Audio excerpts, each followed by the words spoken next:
With me in studio is, of course, my co-host Patricia Waiwa, but also we do have Dr. Reuben Kigame, who's been a presidential aspirant and is still aspiring to be the president of this country. So allow me to introduce him. Mheshimiwa, karibu tena sana to our radio station. Asante sana. I prefer mtumishi than mheshimiwa. That name has been insulted. It has been misused. Absolutely. All right. So mtumishi. Nsawa. Karibu tena sana. Nashukuru. All right. So let's get down to business. This country right now is really going through a lot. Right. And it has gone through phases over and over for the last couple of months. Actually, since last year in July, we have seen a lot of these things happening. First of all, what is your opinion on the Gen Z voice and just generally the voice of the people that is being heard as it is being heard in the way rather it's been heard? Thank you. So first of all, Gen Zs are what you would call my people. Right. My kind of people. They talk my language. They want what I want. And so I've been with them on the streets. Right. I was with them in Eldoret last year. When they pulled a lot of stuff down in anger. I think everybody was so angry. And then came the storming of Parliament. On that day, I was in Mombasa. Right. During the protest of last year now? Yes. Okay. So I was at the coast with them. So I've been on the streets. I've also been, of course, with other people wanting change, like the medical doctors, the JSS teachers and so on. So the doctors, I was with them right here in Nairobi. We marched from KNH to Afya House. I was in Migori with the JSS teachers. So I'm basically saying these are my people. They are saying what I need to say and what I have always been saying. What we want is accountability, integrity, and governance done the right way. That is all. All that you're seeing on the streets, you're hearing on social media, is really people saying the system is wrong. Right. Everything is going wrong. It needs to be fixed. And that's what I was saying in the last election when I was running for president, before I was locked out. Yeah. So if I was to summarize it for you, yes, it's that we need a reboot of the software. You know, if you took a computer for an example, right, you need to completely reinstall because we inherited a system from the colonial period that is extractionist. It just, takes from you and robs you, and you just keep saying mheshimiwa, yes, So we need that reboot of the system, because if we go on this way, what is going to happen is that Kenya is going to implode. When you implode, you're exploding from the inside.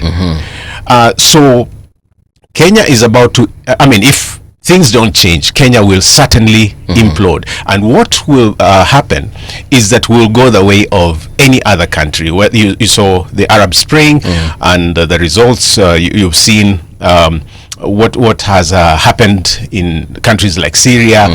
So when a system collapses, it's very easy for life to be lost. So you lose a lot of people, you lose a lot of property. You saw what happened in Rwanda, and the script is repeating itself here. So you move from the few that are entitled to wealth at the top, and the majority are being extracted to fund that kind of system. And then you have tribalism. So you have this tribal rhetoric. You have all that. So unless the system works for the people, you cannot have what we are looking for. Okay. Yeah. So someone was arguing, that regardless of whoever was going to be president in 2022, whether it was William Ruto or Raila Amolo Odinga, Kalonzo Musyoka, whoever, even Reuben Kigame, despite whoever was going to be president, they were still going to face these issues that the country is currently facing. Not at all. And that is for example, this whole issue of unemployment, that is something that is not going to go away anytime soon. Right. Issues to do with just providing the opportunities that the youth are specifically looking for. Right. And the president himself, Dr. William Ruto, has insisted that he has done his best, provided with what he had and what he found at that particular point when he took over power. And he says that even when they took over, the country was broke. There was nothing in their accounts. So whichever president was going to take over power, bado ungekuwa na shida. Do you think that is true? Absolutely not true. Because you see, for a country to move a particular direction, you've got to ask two questions. What philosophy are you going to utilize to move the country forward? Okay. And two, what practical decisions are you going to take in order to turn around the country? Right. Now, so Ruto decides he can do the latter without the former. So he's going to move the country forwards using capitalistic extractionism. So you gather your cronies at the top who funded your election, who agree with you, put them in parliament, and then you put up the executive as the answer to everything. Ruto actually believes he knows everything. So he's not listening to anybody. Even his own CS, he's not listening to them. Right. Because he knows what he wants, and I will get it this way. Okay. You cannot rule a country, you cannot lead a country like that. Because Kenya's problems are multifaceted, and you need professional experts that can undo but also formulate policies that can then get Kenya out of where it is. Okay. That can only be achieved through what we call meritocracy. Meritocracy is that you put everybody professional where they ought to be, so you're not doing crony appointments. All right. But even more important, and this is the difference between Ruto and I, you check who you are putting in office. If these people have been adversely mentioned, if they're not qualified to run a country, don't put them in office.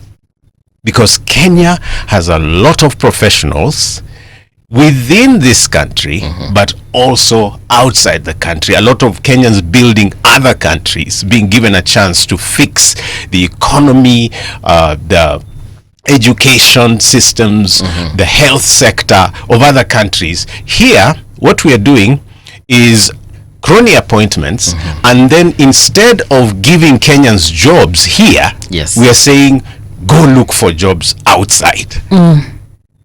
That is destroying a country. And that's why I was saying the philosophy of someone determines whether the software of that country will change or it will not change. Right. So here's the main difference. Let me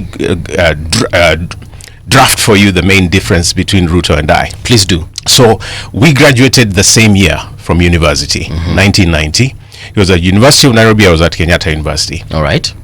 He was in agriculture, so scientist. I was in philosophy and going towards history and, current affairs. So he goes the way of YK92. They make money and, you remember the printing of money and buying of votes, all of that for Moi. I go the other direction of multi-party democracy.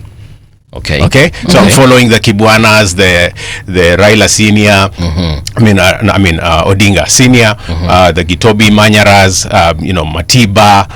I'm that direction, and into the church voices like Timothy Njoya, Ndingi Mwana Nzeki, the editor Bidan Bugwa.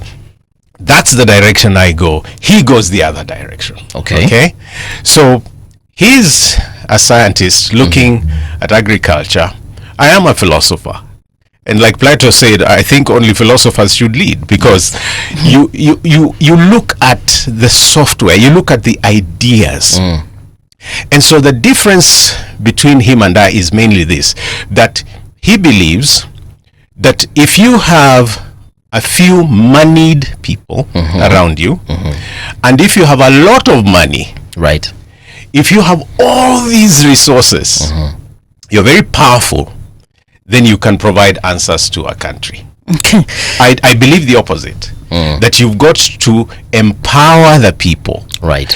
So that if I am eating and the people are not eating, right, you will have a problem, because they'll come for you. They'll come for that food. Okay. So we've got to all eat. If I can take my children to hospital and my neighbor cannot, the system is wrong. They will actually, the health sector will not work. You've got to think about Kenya as our home. This is the only home we have for everybody living here, and we've got to make Kenya work for everybody. If you don't do that, you will inherit problems. You will constantly be firefighting. So, Tumishi, if I can just ask you a question in regards to how Kenyans vote, because at the end of the day, at the end of, or rather at the beginning of the election process, we always have, as Kenyans, that is, very many choices. But the choices we make, we end up hating them. And the reason I'm saying this is because even President Kibaki, towards the end of his first term, people had issues with him, but he ended up getting a second term. President Uhuru Kenyatta, people loved him in the first term, and then something happened somewhere in between, and Kenyans, had a lot of, questions in regards to his leadership. Then here comes President Ruto. Would like to believe that he was voted overwhelmingly by Kenyans, but then again, here we are halfway through his term, and people can literally, from what we are seeing in the streets and in the news, cannot stand him. So is it a voter problem? Do we make the wrong choices from the get-go, or do the choices we have made become wrong in the middle of the process? Sir, there is only one problem in Kenya. If we fixed that problem, right, it doesn't matter who is in office, Kenya will work right. This is the issue of values, character, values, integrity, accountability. That is all. If we can get that in place, and that's what the Gen Zs are asking for. Right. Okay? If we get that correct, it doesn't matter if it is you or her in office. Yes. Right? Because the system will work. So let me take the best example for you, and that's the Kibaki government, so that you understand why values mean everything. Kibaki's value system with regard to the constitution, for example, was not solid. Okay. Because he never believed in multi-party democracy in the first place. In fact, he's the one who was saying that to have multi-party politics in Kenya is like cutting a mugumo tree with a razor blade. Okay? And shockingly, he got overwhelmingly voted in through multi-party politics. Right. So he never believed in it. The other thing Kibaki did not do is keep promises. And as long as you cannot keep promises or commitments, you cannot lead. It will implode. So, for example, when they came to office, of course they had an agreement with the opposition leaders and so on, Akina Raila, the Rainbow Coalition. Yes, there was an agreement of how things would run. He dishonored that commitment. The MOU. Yes, and so things imploded. By the time you're going to the 2005 referendum, Kenya has already imploded. That's because you didn't keep promises. Okay? Whatever is happening in Kenya even now, in 2025, is because Ruto promised a lot of things. We have sound bites everywhere. Whether you're talking about, no abductions again. Whether you're talking about lowering of food prices or, fuel will come down, just a myriad promises. Yes. What does he do? He reneges on just about each and every one of them. Okay. Now, so when you fail to keep promises, your value system is broken, because the right values demand that if you make promises, Yes. you fulfill them or you keep them. Even my own Bible that I read Yes. tells me in Ecclesiastes 5, it is better not to promise than to promise and then you don't fulfill. Okay. Because God is not interested in vanity. So, Okay. so the reason why Ruto is earning the name Kaongo is because even children now know that he lies. Now, we don't want a liar in office. If there is one thing that I would tell to Kenyans, because you are appealing to how Kenyans vote. Yes. If there's one thing I can appeal to Kenyans with regard to choosing leaders, and it's not just the president, even MCAs, even MPs, look at the character of the person. Okay. Before you put them in office. And I know the middle class is probably one of the most disappointing groups in this country, because they know the consequences. Yeah, they are the ones actually who are suffering the most. Wao ndio wako na madeni, But when it comes to elections, in fact, go to any WhatsApp group. Yes. Full of all these middle classes, nice language, good English, all of this. But they are part of those who change tact when it comes to elections. Okay. They begin to look for the pomp. They begin to say, huyu hana pesa, huyu hana, Now, in the countryside, people are looking for services. Yes. In the middle class, the people who listen to a station like this, Yes. they're looking for the money. Okay. Yeah. So right now, you'll find somebody, even like I will maybe offer myself Right. to fix the value system that we're talking about. Because I'm saying, look at me first. Begin with me. And I will surround myself with people that are, value-based. Then somebody will come and say, huyu ni mzoefu wa kazi, huyu kwanza anado. Kigame anado kweli, That's how the middle class reasons. Okay. Now, unless we change that, we are not going to actually have a new Kenya. Tumishi, Yes. they say it always looks easy to run the government when you're outside, but once you get in, things become quite hard. And we had a guest here who talked about the issue of systems that are in a country, and how sometimes it is usually hard. You think that and once you get inside there, you realize that nothing. I want you to maybe to tell Kenyans, like, how would you be able to ensure that it's not just like any other president who has promised, once I get in there, this is what I'm going to do. But once they get in there, they find that systems are quite different, the value systems that you're talking about. Yeah, that's a good question. So I want you to look at a country the way you look at any institution. So look at government the way you look at a home, a production company, or an organization. So a country or a nation is an organism.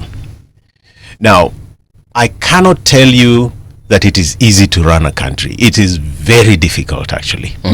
So nobody in their right mind would imagine I can just go in there and fix. In fact, if you asked me, one of the hardest things to fix is a country, because you're dealing with so many people, so many institutions, so many policies. But these are already established. Okay, so for Kenya, for example, we have a constitution that gives us the software of how to run a country. Then we have all these institutions and departments and so on. So what you do, if you're going to bring real change, is first of all look at what would it take for that system to actually run, and then what are the problems that you've got to deal with, if you are given a chance to actually undo whatever is going wrong. So for me as a person, the first thing I would do is ensure that I don't begin to change Kenya when I am sworn in. I begin to prepare to change Kenya now.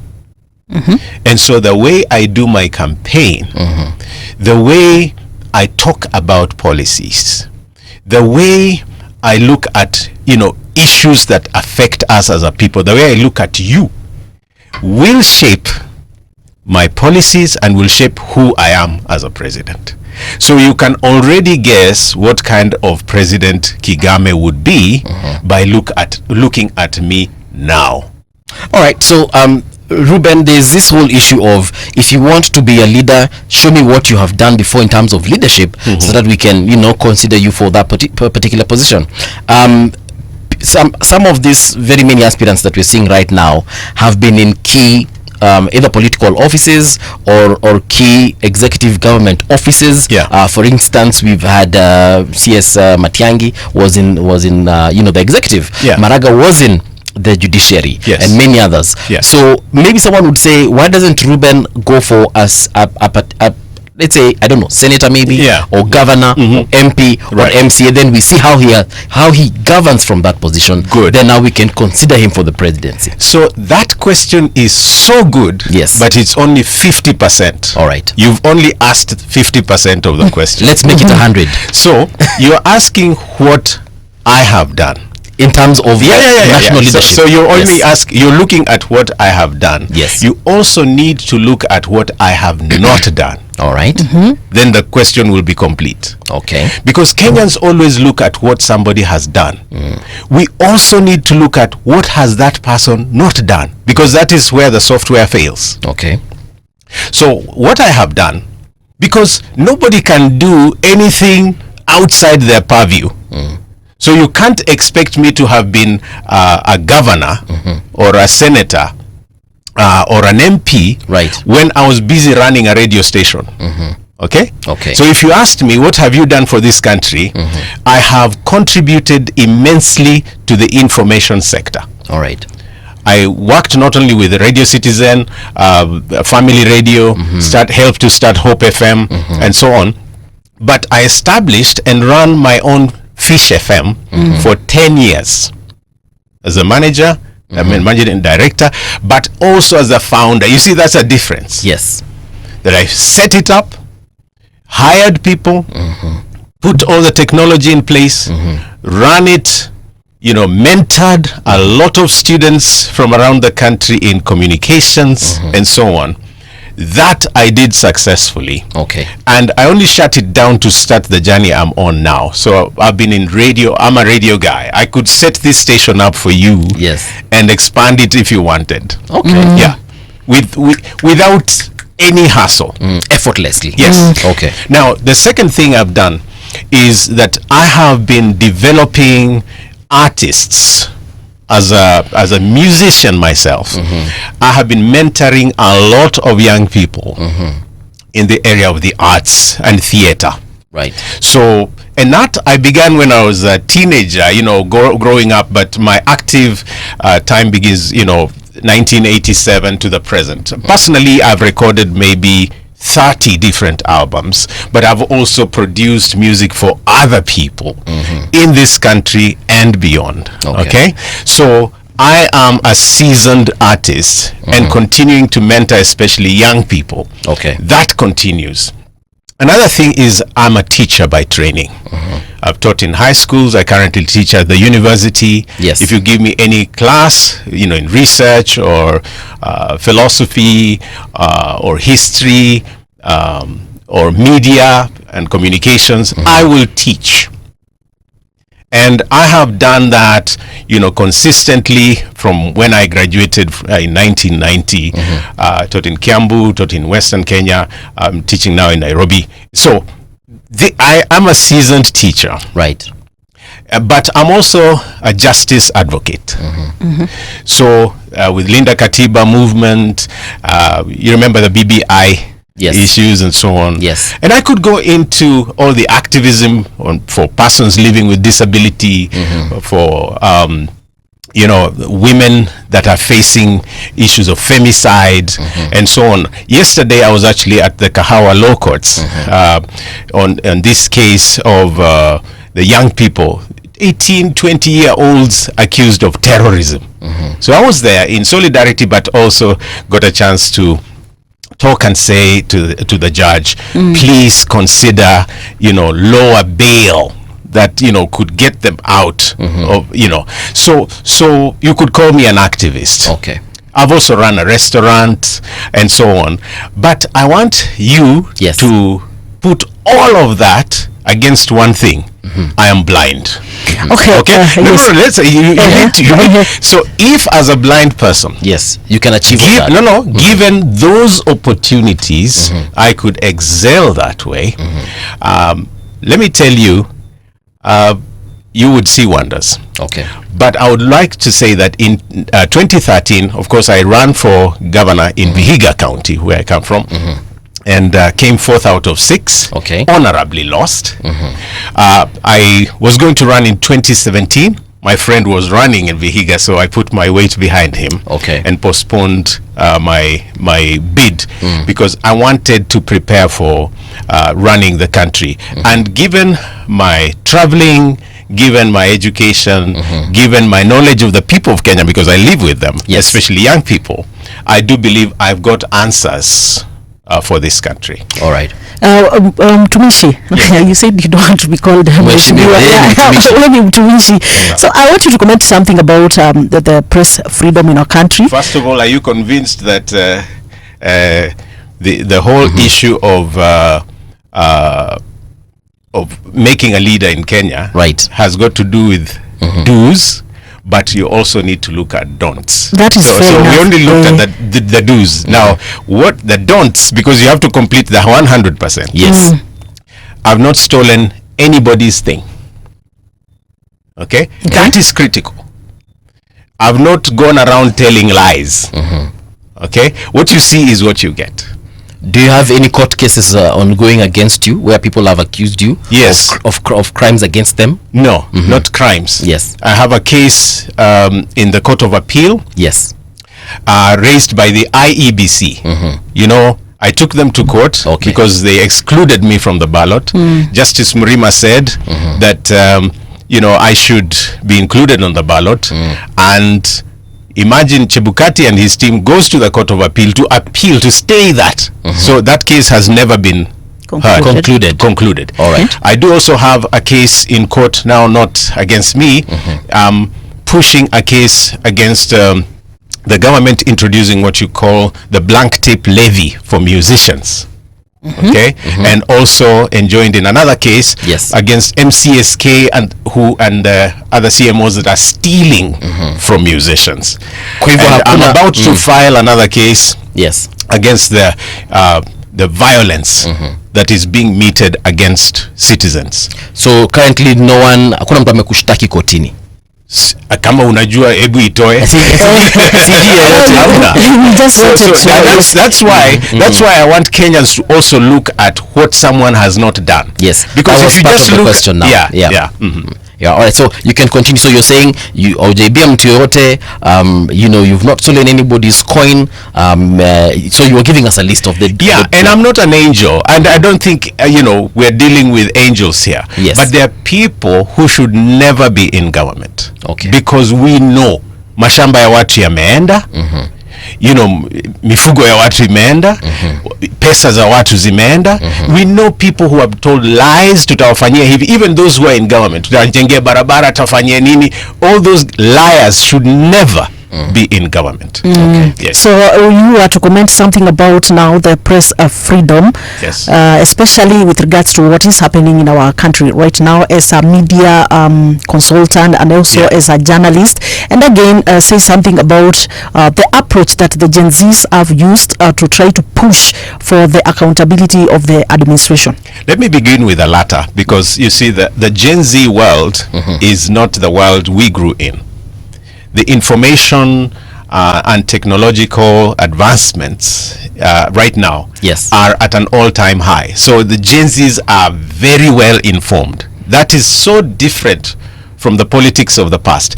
And the sad thing, maybe just a commentary on that, it would be that the average government, the average person in government now imagines that Gen Zs are naive, these people who don't know. They actually know much more in terms of information. And it's part of the reason why the government is not responding right is that imagination, hao ni watoto, hawajui kitu, And so the decisions are made with that in mind. That will make government go wrong every time. Okay. Now, so for media freedoms, first of all, let me make the comment that I am a very sad person when it comes to seeing how government approaches media freedom and the freedom of expression. You see, these are things we fought for so hard in the multi-party era, the second liberation, we call it. Right. So by the way, hata kufungua radio generation hamungefungua because the government believed you should have only one broadcaster, VOK, KBC. But so the liberalization happened in the 90s and so on. By the way, my entire master's dissertation is on this. So when you look at what happened, the gains that we made and how the government is using like the communications authority, yani unaweza tu kuamua unaenda kufunga stationi. It is terrible, but the most important thing is it's unconstitutional. Kwa sababu ukiangalia article 32 kwa mfano inakupa freedom of belief, opinion, unaona, and conscience, unaona. Hiyo inakupa. Ukikuja article 33 unapata freedom of expression hapo, freedom of the media 34 mpaka 35. So hizi articles zote zimepeana uhuru wa kujieleza, wa kuassociate, kujiexpress, all of this. Yes. So you cannot just take it away without changing the constitution. So that's one. But another thing is it is only with freedom of expression that even the government can express itself. So you see, kama kuna mtu ana dhana tofauti atakuja kwa media. Kama government in a different opinion, it should come to the media. Yes. So media is neutral. Media is supposed to be neutral. Yes. And it should be able to give everybody a chance. So if the government and the Gen Zs are at loggerheads, it's only the media that can bring that out. All right. Now, if you muzzle the media, then you begin to go the way of dictatorship.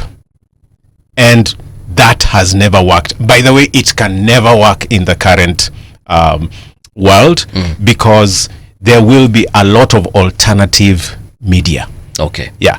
So if you shut down radio generations or you shut down KTN or NTV, you have done nothing actually, because there is still access to information. So you would have to shut down the internet.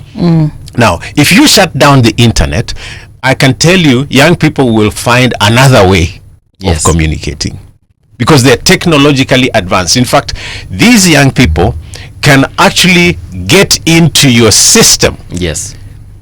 You think you have all these passwords and so on.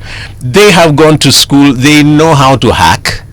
They can get into any system, whether in Congo or Tanzania or Uganda. They can even get into your bank account if they wanted. Yes. So, and that is a warning I'm giving to anyone in government that believes that they can just, muzzle young people, because of media. Wanaweza ingia hata website ya State House ama Parliament na kubadilisha the information there. Yeah, they have done it before. So Mutumishi, there's this other issue of political parties and not just the parties but presidential candidates and their funding. I don't know how you raised funds for your own campaign, but we've seen in the past, even not Azimio, but ODM at one point had a pay bill number where they were asking citizens, to wasaidie kuwachangia. We are seeing right now presidential candidate Maraga saying that his campaign is going to be Wanjiko funded. Because you've been there and you're the first presidential candidate we are hosting on this show. Maybe you can thank you. Yes, maybe very special. You can another tueleza how hard or difficult it is, and actually we're even the funds, like easy funds, where do you use them, where are they needed the most? Because we know you have t-shirts that you have to print, we know you have what are they called, merchandise that you want to print, also posters that you have to put up, banners, fueling of vehicles. But where else does this money go to during campaigns? That's a very good question. In fact, let me put it this way. If you can find out where somebody's funding is coming from, right, then you can tell whether that candidate is capable of not just winning but also stealing an election. Every time you see what I would call robust activity, just so much movement and so much, pomp and so on, ask this: where has the money come to fund all of that? Because if you follow the money, you'll have your answers. Okay.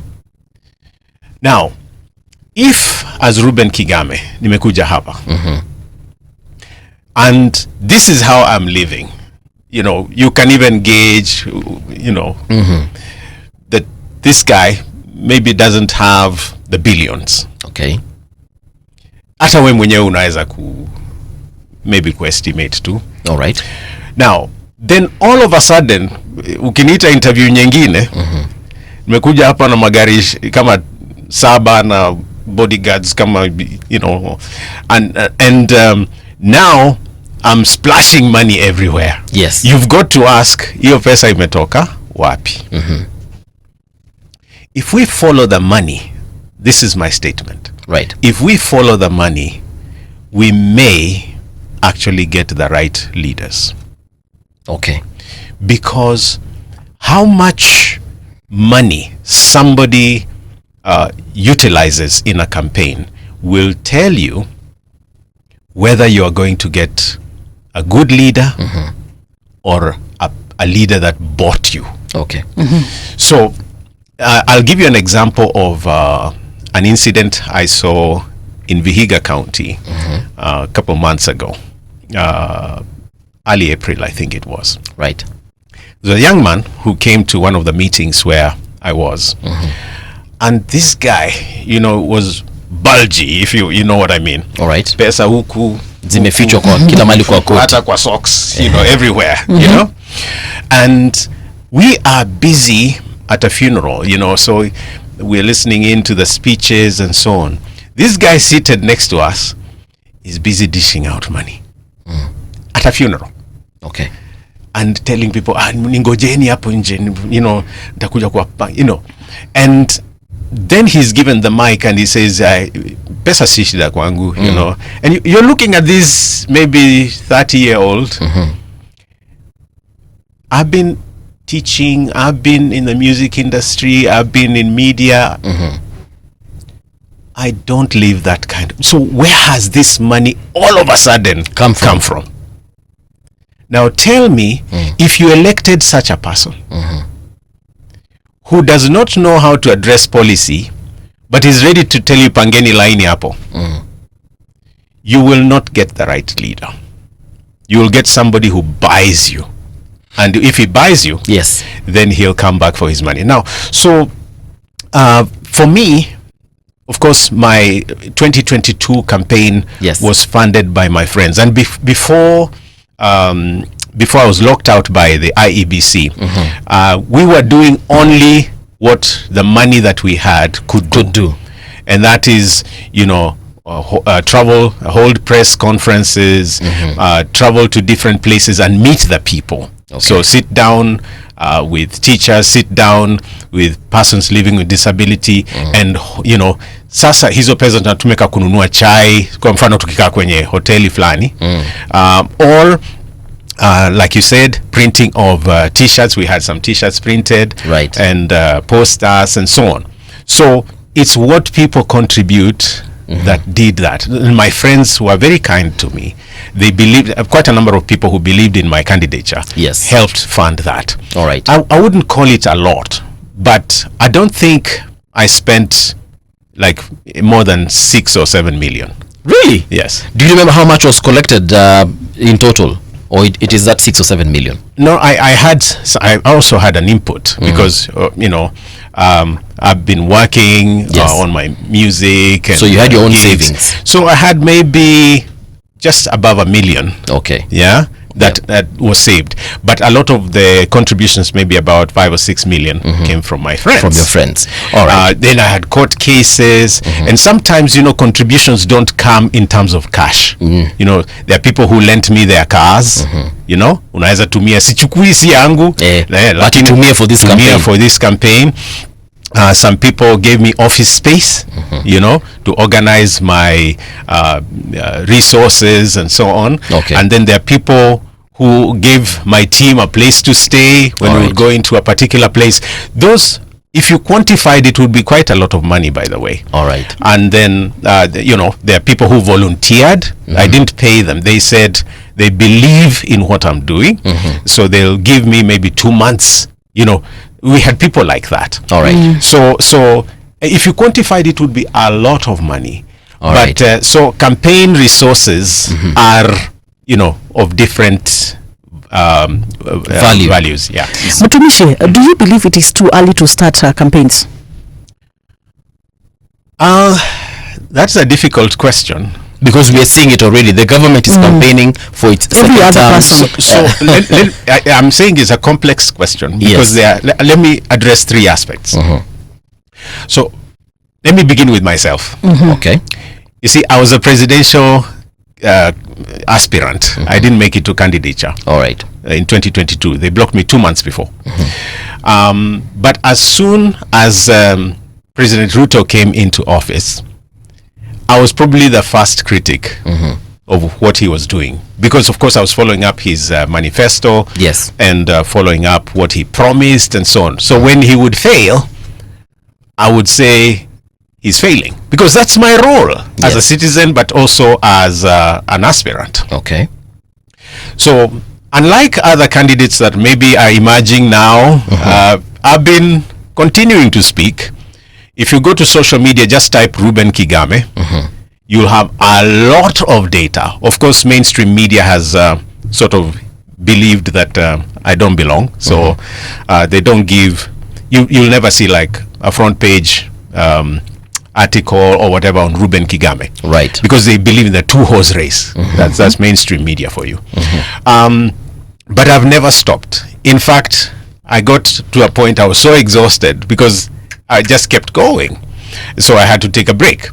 And then I was studying. So I took a bit of a back seat and went for my research and traveled a bit. So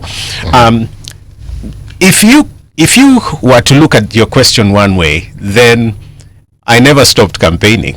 Yeah. So I keep going. But I'm just about to activate the what I would call the main campaign journey from next month, God willing. So the main declaration is coming. So that will be 2 years before the appointed election of 2027. Okay. And I think 2 years to get the people of Kenya to hear your message is sufficient. Now, the second part of answering your question is with regard to government. Now, if government has been voted in or sworn into office, and then like 6 months down the line they start campaigning, that is the wrong way to lead, because you need time to deliver. You need time to fulfill the manifesto that you promised to the people. But at the end of the day, maybe 2 years before or 1.5 years before the next election, if those in government began to prepare to win another mandate, it's not a problem. Now, the challenge with government campaigning and everybody else campaigning for 5 years is that Kenya becomes so concentrated on politics than governance itself, than delivery. In fact, my worry is that Africa is so obsessed with politicization that we don't talk policy much. We don't talk delivery. We don't talk innovation. We don't talk investment. We don't talk issues of education much. So as a result, media is full of politics because that's what sells. That's what people are sort of wired to. Now we've got to start undoing that so that we also become a working nation, so that we become people who deliver, that we talk what are these issues in the education system. We have something like CBE, just converted from CBC. So many unanswered questions. So the politics takes center stage, and media does not interrogate, for example, the challenges with the system of education. That should be the norm. Now, so the third issue about your question is that Kenyans, because of the nature of who we are, are so gullible. Because we live in that political space like 5 years in a row, from election to election. So the only thing Kenyans think about is politics. And to the point where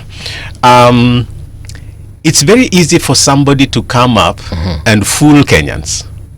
Because all you need is money and rhetoric. Okay. Yeah, not character. So, for example, if you watch what happened last year, October, you had Okiya Mtata declare. Okay, he put up his presidential exploration team, and Kenya goes, yeah. This is the right guy. He's a good guy, the best guy. Would one seat this guy? A couple months after, you hear Morara is on the scene. Oh yeah, he's young, he's dynamic, then came Matiang'i. Oh yeah, he was in government, let's have this guy, all social media. You say that we like everyone. Wait.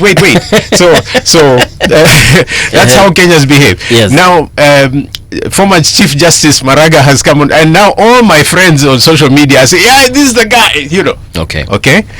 So what we fail to do is to interrogate.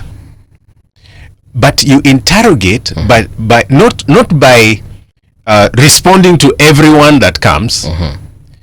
You talk about what you want.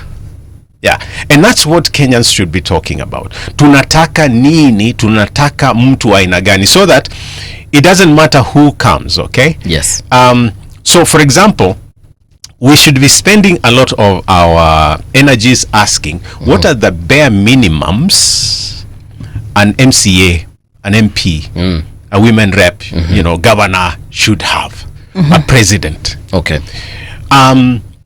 Yani, what are those things tusipoona kwa huyu mtu asichaguliwe? And also, what are the things that we don't want to see? Okay. Yeah. If we dwell on that, in fact, I think we can fix this country. Mtumishi, no. A dialogue for a solution to what is happening in our country, intergenerational dialogue, to sort these problems that we are seeing, and for peace in our country. What is your take? You push him to. Why? It's just nonsense. Because it's not like Kenya doesn't know what should happen. Yeah. So talk about what? We sit down, intergenerational, broad-based, talk. We exactly know what we need. And the young people are straight, clear on what they want. Yes, not what they want, what we as a people want. Okay. Even you, even me, all of us are agreed that Kenya would be better if we had people who tell the truth. We're all agreed that Kenya would be better if we had people who would follow up where our debt money went. Okay. That Kenya would be better with lower taxes. That Kenya would be better with, Article 10 with Chapter 6 of the Constitution being. We know. What is lacking is implementation, the will to implement. And that is what we are demanding. So we don't need dialogue, we need implementation. Yeah. We all know, everywhere you go, you know that I don't call it corruption. I call it theft. We know that theft of our coffers is a problem. But that is not at center stage. We're not dealing with it. Everybody says nikiingia serikalini nitadeal na corruption. That's what they call it. Get into office and you never talk about it. You don't deal with it. Unaziona ndio hizi, ndio hao wameiba. Na una participate hata wewe kuiba. So when you see, let me just give you an example of the Ndabibi farm in Naivasha. Right. So people have bought land, they've lived there, and then somebody comes and takes that land. Okay? And life goes on. It's like nothing happened. Okay. So Kenyans need to demand implementation of the Constitution, of principles of governance. If you are called into a particular office, yes, you are expected to deliver in that office. So if you are not delivering, you just leave. Get out. It's as simple as that. Yes. All right. Mtumishi, unfortunately, we've come to the end of the show. 1 hour is done. It is done. It's now literally 40 seconds to the top of the hour. But thank you so much for making time. No. The joy is mine. Thank you for giving me an opportunity. Yes. I hope that people follow these conversations, not just on your channels and so on, but they can follow me on social media. Right. And let's have the conversations. We invite you here, actually. We invite you back to come and elaborate on some of these national issues. Yes. And pick your brain, of course, on matters to do with governance. Yes, let's spend some time on that. And maybe when I have launched officially, now we can talk about my agenda. Come and send your manifesto here. Thank you so We'd like much, to hear alternatives.